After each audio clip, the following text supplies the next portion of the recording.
everybody, it's Stay Thrive and welcome back to another video. Got my pup here with me again today as I talk about Firstborn Girls by Bernice McFadden. So overall, I would rate this book an 8 out of 10, with 10 being the highest. I don't typically read memoirs, so I don't have much to compare this book to. But it was a very interesting read, and honestly, throughout the entire book, I kept having to remind myself that this is somebody's real life story. I kept forgetting that it was a memoir because it is such an eventful book. And also, Bernice really opens up a lot, not only about, her life, but also her family's life. So it has a lot of layers to this book. The story focused on being the firstborn girl, but not only that, generational trauma and its impacts on the generations after. The book demonstrates how trauma isn't just a single event, but rather can affect a person's life and their entire family dynamic. So without further ado, I'm going to get into some reflections and key quotes that I really enjoyed from the book. So Firstborn Girls Memoir, it talks about how firstborn girls are expected to protect. The author, Bernice, talks about how she often felt the pressure to protect her mother and her brother from her abusive father. She talks about how she felt like she was kind of like the mother in the situation versus, the child. Bernice also talks about how there was pressure for her to really help a lot with raising her last two twin siblings. Bernice took on a huge load of responsibility, even more responsibility than the father did, which is kind of insane because, the father was in the household. He was living with the kids. So I know, we hear a lot about firstborn girls taking up that responsibility when they're a single mother, but the mother was married, albeit to an abusive man who didn't hold his weight in the relationship, of course. She felt a lot of pressure and had a lot of expectations placed upon her to look out and take for her younger siblings. The book also discusses race and the racial setting that Bernice grew up in. I also learned personally a lot of different historical context or history about race from time periods even before. For example, she mentions King Leopold, I think that's how you say his name, King Leopold, and some of the atrocities that he inflicted upon the people of Congo Free State. It was referred to as the Hidden Holocaust. So you could read a little bit more about that. That was discussed in the book. There was also the South Ozone Park incident where white residents firebombed the homes of black residents in the 1970s, which was discussed in the book. It talks about how Wall Street was once the site of the slave market, of a very profitable slave market, which I didn't know. It talks about the beating of Rodney King, which, I've heard about that, but another thing that the book mentioned about the Rodney King, the beating was recorded by a white man, and that became the first viral video in history, which is insane if you think about it.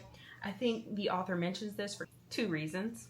The author basically implies that without the recording, Rodney King's beating would have just been brushed off as, a black man resisting arrest and blah, blah, blah, blah, blah. But at the same time, the fact that that was the first viral video, that very much shows how brutality towards black people is still very much an entertainment piece for society and white folks. Another quote that I really liked from the book: "Black children have been adultified since slavery, perceived as older and less innocent than white children." I really like that quote, and I actually resonate with that quote as well. I remember when I was only in elementary school, I was trick-or-treating, and I grew up in a mainly or predominantly white neighborhood,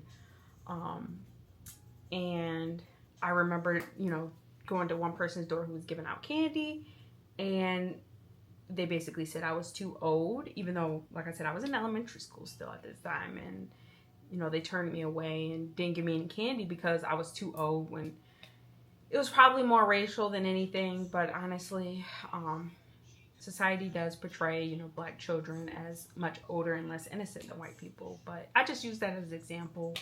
But in general, like we notice that happen all the time. Even when we hear like, you know, she's fast, or, you know, she thinks she's grown and things like that.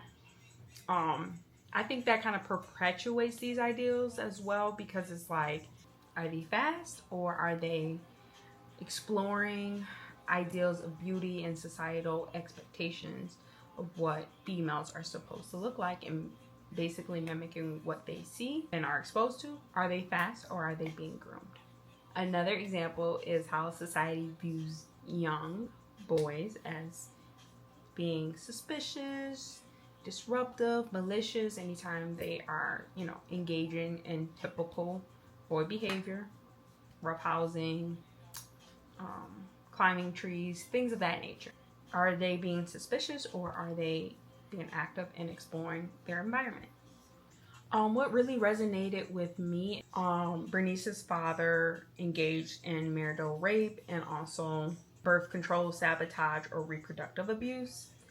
I didn't even know that that was a thing until reading this book, like reproductive abuse, that people did that kind of stuff. And for whatever reason, Bernice's father didn't want the kids to tell anybody about the mother's pregnancy. And, you know, the mother was obviously upset about being pregnant. She didn't want any more kids at the time.